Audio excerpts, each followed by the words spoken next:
Welcome to ETV prime. ఆంధ్రప్రదేశ్లో కూటమి ప్రభుత్వంలో అవినీతి గురించి మనం పదే పదే చర్చించుకుంటున్నాము. సరే, పెద్ద స్థాయిలో జరుగుతున్నటువంటి అవినీతి ఎప్పటికప్పుడు ఆ ల్యాండ్ స్కామ్లు కానీ, ఇక మద్యం మాఫియా కానీ, ఇక రేషన్ మాఫియా కానీ, ఇలా పెద్ద స్థాయిలో జరుగుతున్నవన్నీ కూడా మనం చెప్పుకుంటూనే ఉన్నాం. సో అవన్నీ ఎవరు చేస్తారనంటే బ్యూరోక్రాట్స్, లేదంటే పొలిటీషియన్స్, పెద్ద పెద్ద వాళ్ళ ఇదిలో జరుగుతుంది. మరి మేమేమన్నా తక్కువ తిన్నామా అని చిన్న స్థాయి నాయకులు, అలాగే చిన్న స్థాయి ఉద్యోగులు, అటెండర్ స్థాయి ఉద్యోగులు కూడా ఇప్పుడు అవినీతిలో పేట్రేగిపోతున్నారు. మనం ఆ మధ్యన చూసాము, మన ఇది సీఎంఆర్ఎఫ్ రిలీఫ్ ఫండ్ ఏదైతే ఉందో అది ఇప్పిస్తానని చెప్పేసి ఒక 8 లక్షలు ఎంతో ఇప్పించి, 14 లక్షలు ఎంతో ఇప్పించి దాంట్లో 8 లక్షలు మళ్ళీ అతను తెలుగుదేశం నాయకుడు ట్రాన్స్ఫర్ చేసుకున్నటువంటి, తన ఖాతాలోకి ట్రాన్స్ఫర్ చేసుకున్నటువంటి విషయం మనం చూసాము. ఇలా ఎన్నో క్షేత్రస్థాయిలో ఎన్నో జరుగుతున్నాయి.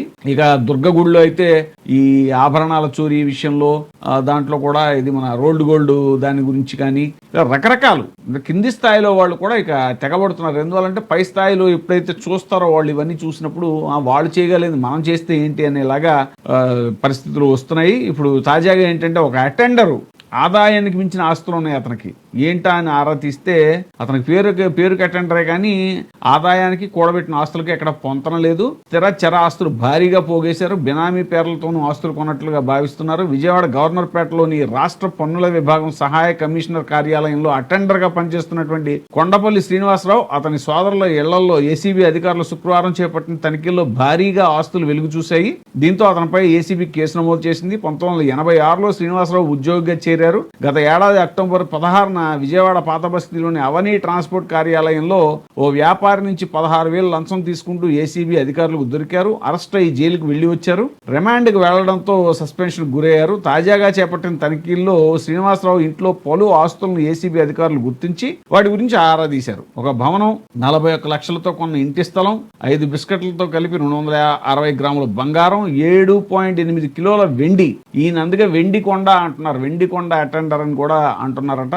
బ్యాంకుల్లో 22 లక్షల నిల్వ, కొంత నగదు, విలువైన ఎలక్ట్రానిక్ పరికరాలు, 2 ద్విచక్ర వాహనాలను సీజ్ చేశారు. నిందితుడి భార్య, కుమారుడి పేర్లపై పలు ఆస్తులున్నాయి. ఈ శ్రీనివాసరావుని ఏసీబీ అధికారులు అరెస్ట్ చేశారు. మరి దొరికిన చేపలు, ఇవన్నీ దొరకని చేపలు ఇంకెన్ని ఉన్నాయో. ఎందుకనంటే క్షేత్రస్థాయిలో అవినీతి పెరగటం అనేటువంటిది ఎప్పుడు జరుగుతుందనంటే ఖచ్చితంగా అక్కడ స్థానికంగా ఉన్నటువంటి రాజకీయ నాయకుల అండదండలు లేకుండా ఇలాంటివి జరిగేటువంటి అవకాశం ఉండదు. ఎందుకు అనంటే ఒక అటెండర్, కేవలం ఒక అటెండర్ స్థాయిలోనే ఇంత పెద్ద ఇది చేయటం ఉండదు. ఇక్కడ దీనికి ఎవరికో వాటాలు వెళ్తాయి. అవి ఏంటి అన్నటువంటిది పూర్తిగా విచారణ జరిపి బయటకు తీస్తేనే కానీ అసలు తిమింగలాలు ఎవరు అనేటువంటిది, ఇతను ఒక పెద్ద చేప అనుకుంటే సో ఇతను వెనకాల ఏదో తిమింగలం ఉండే ఉంటుంది. ఆ తిమింగలాలు ఎవరు అనేటువంటిది బయటపడేదాకా విచారణ జరగాలి. మరి ఆ స్థాయిలో విచారణ జరుగుతుందా లేదా, లేకపోతే ఇక్కడతో కేసు క్లోజ్ చేస్తారా? ఎందుకంటే అనేక కేసులు చూస్తున్నాం మనం.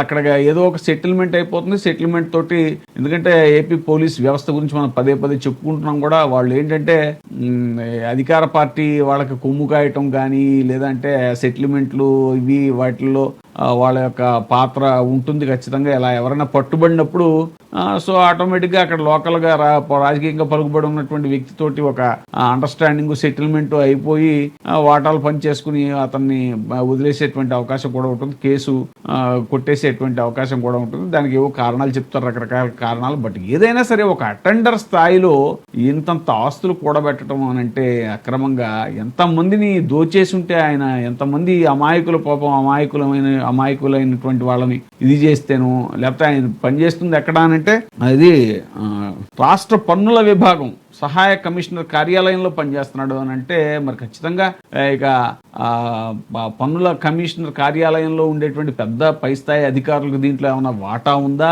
మరి వాళ్ళ ప్రమేయం ఏమైనా ఉందా? ఏమీ లేకుండా అయితే ఇంపాసిబుల్, జరగదు. ఎందుకంటే స్మెల్ వచ్చేస్తాయి. అందులో అది పన్నుల విభాగం అని అంటే వాళ్ళు అసలు ముందే పసిగట్టేస్తారు అన్ని, ఏం జరుగుతుంది ఏంటి, ఎవరెవరు రైడింగ్కి వెళ్తున్నారు ఏంటి, ఎవరి ద్వారా ఏమవుతుంది ఏంటి అనేటువంటిది. సో ఇది ఖచ్చితంగా దీంట్లో ఉన్నటువంటి, దీని వెనకాల ఉన్నటువంటి పై స్థాయి అధికారుల్ని, లేదా వాళ్ళ వెనకాల ఏమన్నా రాజకీయ నాయకుల హస్తము, స్థానిక నాయకుల హస్తం ఉంటే కూడా దాన్ని బయటికి తేల్సినటువంటి అవసరం ఉంది అనేటువంటిది ఈ సందర్భంగా జరుగుతున్నటువంటి చర్చ. ఇప్పుడే సబ్స్క్రైబ్ చేయండి, లైక్ చేయండి, షేర్ చేయండి. VTV ప్రైమ్, మీ ఉత్తమాభిరుచుల సమ్మేళనం.